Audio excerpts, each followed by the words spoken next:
We had a lot of stuff today, Kim. Correct me if I'm wrong, but Diddy's former assistant was forced up there. Sean Diddy Combs, a name synonymous with hip-hop royalty and entrepreneurial success, now finds himself at the center of a legal maelstrom. Once celebrated for his contributions to music and fashion, Combs faces a litany of federal charges, including sex trafficking, racketeering, and transportation for purposes of prostitution. Again, Sean Diddy Combs has moved into its seventh day of testimony. Today, the former personal assistant to Mr. Combs, David James, returned to the stand. Jurors also heard from the mother of singer Cassie Ventura, Combs' ex-girlfriend. He has pleaded not guilty to all of those charges. NBC News entertainment correspondent Chloe Melas is outside of the courthouse in New York City. Chloe, walk us through what has happened in court so far today. Yeah, so Ellison, you talked about David James. He is somebody who worked for 2 years for Combs as a personal assistant, and he really pulled back the curtain on what it's like to work for someone like Combs. He said that sometimes his days would be 20 hours at a time, and he would work 21 days in succession with no breaks. And he talked about how he knew that he was signing up for a tough job, but he also talked about how Combs allegedly had him. Think about that, man. Working 20-hour days, 21 days straight with no break.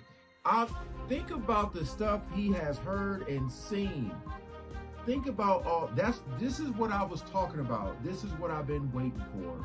Because, you know, I know a lot of people are quiet because they probably were going to testify. And then there's people who are quiet because, you know, they're trying not to get on Diddy's bad side, allegedly. But this right here, I said bodyguards and drivers, and of course, personal assistants. These are the people who know the most, seen the most. Wow, that's, boy. So have him get prescriptions under his own name. Okay, so, sorry. I don't know if I can mention all the stuff he would get for Diddy, you know, stuff for Diddy to put in his body, but they were just saying that that's what he was doing. He was the one that was getting this stuff and saying that, you know, now they're getting into the racketeering and all that. Because people were like talking about Cassie saying all of this, yes, is DV, but this is not what he's on trial for. And hey, but wait, there's more. Now we starting to get into it. They said they were just laying the platform down. The trial, which commenced on May 5, 2025, has unveiled a series of disturbing allegations that paint a starkly different picture of the mogul's private life. One of the most sensational revelations came from Combs' former assistant, who testified about the mogul's alleged drug use. According to the assistant, Combs carried a travel bag containing 25 to 30 pill bottles, including ecstasy tablets shaped like the face of former President Barack Obama. The peculiar detail of the Obama-faced pill captured public attention, symbolizing the bizarre and extravagant lifestyle Combs allegedly led. While the origin and purpose of such a pill remain unclear, its mention adds a surreal element to the ongoing legal proceedings. We had a lot of stuff today, Kim. Correct me if I'm wrong, but Diddy's former assistant was forced up there. We had Cassie's mom take the stand. The Punisher stepped up and got up in there. And then we had a HSI agent from National Security, Homeland Special Agent, who was responsible for the planning. And then we had a tease at the end, a big name coming tomorrow, it sounds like. Whoo! All right, we're going to get through it all, Potentially. Kim. Potentially. We're going to get to it all. It looks that way. What was your overall takeaway today on day 7? Overall takeaway, I was surprised. First of all, I will say David James, the assistant, is hilarious. I think everybody was there were multiple notes of people laughing in the courtroom, which technically you shouldn't be doing, but I couldn't help myself either. I had moments where I was just laughing my head off at just some of the answers that he was giving. Of course, his cross-examination was done by Costco lawyer, as we lovingly call him, Mark Ignifilo, because of his baby oil jokes, or not jokes, but defense that was absolutely ridiculous. After that, we had Cassie's mom. Cassie's mom was not cross-examined. Diddy's team wouldn't do it, which I thought spoke volumes, and definitely learned something new of what she had to go through today. Then we had the Punisher, who was a worker that engaged in some of the FOs, kind of contradicted himself more than once. Not good. And then we moved into the HSI agent, and this was the agent who was in charge of organizing the Miami raid. And he had kind of just gotten started when the day ended. So lots to go through. Lots to go through. Central to the prosecution's case are the so-called freak-offs, elaborate sex performances that Combs allegedly orchestrated. Prosecutors claim that Combs used force, threats, and coercion to compel women to participate in these events, which often involved male commercial sex workers. These sessions, sometimes lasting multiple days, were reportedly fueled by a variety of narcotics, including ketamine, ecstasy, and GHB. Victims were allegedly administered IV fluids afterward to recover from the physical exertion and drug use. The government says that Combs was running his businesses and carrying out illegal activity and using assistants, security guards, and other individuals that work for him to carry out that illegal activity. So he's one of many individuals that previously worked for Combs that we're going to be hearing from. And like you said, who else did we hear from today? We finally heard from Cassie Ventura's mother. It was very brief on the stand, but she talked about taking photos of her daughter in 2011 when she came home to Connecticut for the Christmas holidays, and that she was shocked to see her daughter's body, that she hadn't been aware that her daughter's relationship with Combs had been violent at this point, and that she took those photos to memorialize them. And thankfully for her, she did, because they showed those in court today to the jurors. Okay, again, just in case I have to trim out that Cassie's mother was talking about the photo she took revealing all the DV that went on with Diddy.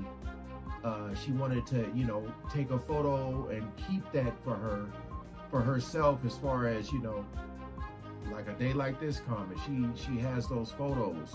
As I said before, Cassie told the mother, and the mother knew about that stuff. She just didn't know about the freak off. But again, I'm just saying this because it might have been chopped out in the video. Chloe, explain for us how the prosecution plans to use these witnesses to build their case as it relates to the specific charges Diddy is facing here. So remember, there are 5 charges, like I said, racketeering, conspiracy. So that's where you get the individuals that worked for Combs, whether it was security, personal assistants, chief of staff. We're going to be hearing from a chef who once worked for Combs. Then you have people like Cassie Ventura, you have her mother, you have individuals talking about coercion, force, feeling that there was so much violence in the relationship for some of these women that they couldn't leave, so therefore they were forced to participate in these freak-offs. Right. Charge. And remember, if convicted on all, he faces up to life in prison. All right. NBC's Chloe Malas, thank you. Combs is accused of recording these encounters without the participants' knowledge and using the footage as leverage to ensure their silence and continued compliance. The indictment portrays a pattern of abuse and manipulation, with Combs exerting control over victims by leveraging his influence, financial support, and threats of violence. Former executive assistant George Kaplan provided a harrowing account of his time working for Combs.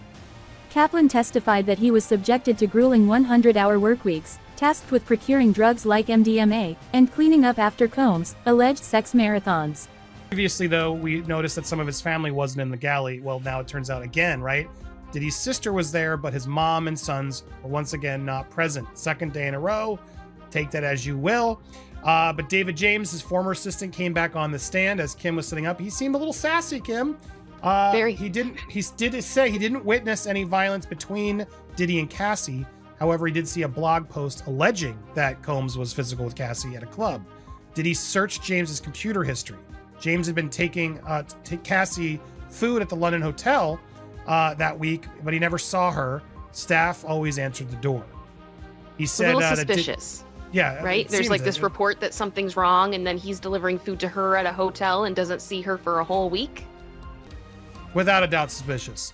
Yeah. He then also spoke about this Louis Vuitton bag regularly carrying $10K in cash, sometimes more. In the bag, there were 25 to 30 undisclosed pill bottles. These types you can see, along with Viagra and Tylenol, to increase manhood count, and water pills. He later added this one and other E's to the bag and saw Perky and Combs. X. Yes, X. There you go. He saw Combs taking them. James said he was reimbursed by Bad Boy for the expenses such as medicine and snacks, but for certain supplies such as baby oil, Astroglide, and protection, he was told to be reimbursed by Combs' security staff who would pay him in cash out of Combs's LV bag. Now, I think this is key, right? This is part of the racketeering, the business empire, how he was constructing where money was coming from, cash money being spent, etc. He testified that Diddy requested him to bring an iPad to the hotel room that they were staying in. When no one noticed, no one answered, he walked into the room to deliver the items, and he saw Cassie in a hotel bed with a man he did not know in the room. I have to correct myself. I think that was a typo. It technically was an iPod, I believe. I believe we are before the time of the iPad being super popular. Music. That was my mistake. But just to be, Yep. to an be iPod, I remember precise. those before the phone and stuff. Yeah, we had to carry our music around in a separate device. Now it's all in one. Right. Well, now he saw this other man in a hotel with Cassie, and he said the man was well endowed. Let's go look at that exchange. I'm curious. It was kind of one of these things, like it was inner city press said it, and we kept waiting to hear. We're like, how many of these other outlets are going to say he was well endowed? We didn't hear it, but 5'8" yes, with long hair and a large endowment. and he scurried away. Did you ask anything? I wasn't hired to ask about their personal affairs. No. I love it's correct answer. Did you ever pick? They keep going. All right. Well, there'll be some more. I want to go through some of these more sassy responses. Diddy was in the shower. Cassie didn't move. James said he never asked them about it because he did not have conversations with them about their personal affairs. And that's what the job description was. He also claims he was subjected to multiple lie detector tests conducted by former FBI agent due to missing items. He found the experience intimidating and recounted incidents where Combs security searched his belongings after expensive items went missing. Additionally, James revealed that Combs kept footage of him dancing while under the influence at a Diddy party. If I recall this, he said, I'm just going to keep that for later. Just in case he ever needed something to have on him, he then had it. And that's just unsettling. So it kind of just shows again that this idea of him having something on people seems to be a pattern. And in the grand scheme of things, David did not work for Diddy for an extremely long time. It was about a year and a bit. So I do find it interesting that clearly he was looking for opportunities and he got one and he took it. So it kind of sucks. But again, this is also the New Year's Eve party that Cassie always really wanted to go to and apparently never got to because Kim Porter was there. So I understand it's like, okay, so the assistant gets to go, all these people get to go, but she doesn't. I get why it's frustrating. He described being regularly threatened with job loss and witnessing Combs assault his then-girlfriend, Cassie Ventura. Kaplan's testimony sheds light on the toxic work environment and the lengths to which Combs allegedly went to maintain his public image. Cassie Ventura, a central figure in the case, testified about her 11-year relationship with Combs, describing it as filled with violence and control. She recounted being coerced into participating in drug-fueled sex parties and being subjected to emotional manipulation and blackmail. Ventura's mother corroborated her daughter's claims, presenting evidence of bruises and threatening emails. In March 2024, federal agents conducted a raid on Combs' $48 million Miami mansion, uncovering a trove of incriminating evidence. Items seized included disassembled AR-15 rifle parts with scratched serial numbers, loaded magazines, sex toys, lingerie, 25 bottles of baby oil, 31 bottles of Astroglide lubricant, and a rubber duck. Authorities also discovered a Gucci bag containing substances that tested positive for cocaine, ketamine, MDMA, and Xanax. The raid provided tangible support to the allegations of drug use and sexual misconduct. The federal charges against Combs are extensive and severe. The indictment alleges that Combs led a criminal enterprise that engaged in sex trafficking, forced labor, kidnapping, arson, bribery, and obstruction of justice. Prosecutors claim that Combs used his businesses and influence to facilitate and conceal his alleged misconduct. Today's cross-examination focusing heavily on Ventura's allegation that Combs raped her in 2018 after they had ended their relationship, which he denies. The defense showing text messages between the former couple the day after the alleged rape, including one in which Ventura sent a heart emoji to Combs. Combs' team also trying to poke holes in Ventura's timeline. That is not the gotcha moment that defense attorneys think it is. I mean, at the end of the day, witnesses are not great on specific dates, particularly when they go back years ago. The defense also pointing to a text exchange between Ventura and Combs from 2012, in which she wrote, "I don't want to freak off for the last time. I want it to be the first time for the rest of our lives." At times today, the defense appeared to struggle to maintain momentum, facing frequent objections by prosecutors and regularly stopping Ventura's questioning to whisper together. Combs appeared to be actively involved, passing his lawyers notes. In a striking exchange with Combs' lawyers, Ventura's saying, despite it all, "I don't hate him. I have love for the past and what it was." We also saw musician Dawn Richard take the stand. She said that she witnessed Combs be violent with Ventura over the course of their relationship. I just want to remind everyone that Combs denies all of the allegations against him. Back to you. The indictment describes a pattern of abuse, coercion, and obstruction of justice spanning 2 decades. Combs has pleaded not guilty to all charges. His legal team has criticized the prosecution's case as an unjust attack on a self-made entrepreneur and philanthropist. They argue that the relationships and activities in question were consensual and that the evidence presented is being misinterpreted. The revelations from the trial have sent shockwaves through the entertainment industry. While some celebrities have remained silent, others, like Justin Bieber, have expressed support for the victims, stating that they were unaware of any misconduct during their interactions with Combs. The case has sparked broader conversations about abuse of power and accountability in the entertainment world. As the trial progresses, the testimonies and evidence continue to unveil a complex and troubling narrative surrounding Sean Diddy Combs. The allegations, if proven true, depict a pattern of abuse and manipulation that contrasts sharply with Combs' public persona. The legal proceedings will determine the veracity of these claims and the consequences that may follow. I'm glad she said what she said, because that's what I've been talking about, and I was trying to get people to understand. I don't know if people are trolling or not, man, but this is what I'm talking about when you are putting fear into people's heart. Of course, they're going to do whatever you say. So on the outside, it may look consensual, but it's not. These people, these women, and probably some guys too, basically scared for their lives. So again, his team is trying to say consensual when they're saying no. This is how you get into this stuff, is putting the fear in their heart. They can't leave because they scared what's going to happen. So now they're going to do whatever he's asking, you know, to stay alive, to keep their careers, whatever the case may be. Because like I said, these people were promised things, and then I can take it away from you just like that. You know, I was looking at a comment here. Someone said, trying to figure out why a billionaire would want 20K chump change from the mom, and why would he give it back? Wait, what? 20K? He gave it back because he realized it was a criminal offense. What is that about? Hold on. 20K? I'm trying to look that up. See what this is about.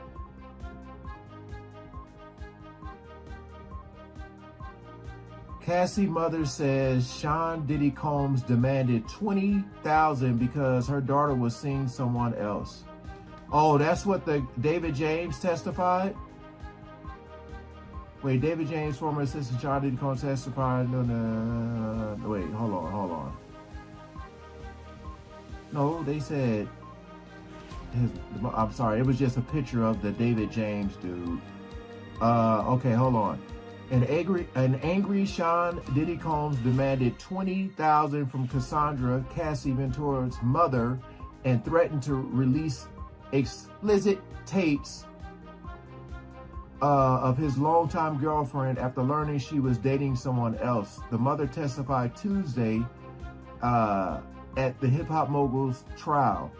Regina Ventura says she felt physically sick when her daughter sent her an email in late 2011 to Combs to say Combs threatened to release videos of her and send someone to hurt her and the man she was seeing, the rapper Kid Cudi. Wow. I didn't understand a lot of it. The tapes threw me off, Ventura told Manhattan Federal Court. Ventura of New London, Connecticut said she then received a demand from Combs for $20,000. He was angry that he spent money on her and she went with another person, she said. Cuddy, whose real name is Scott Muscudi, I can't pronounce that, sorry. Oh, snap, he's gonna testify Thursday, Kid Cudi? Oh my goodness. Oh my goodness.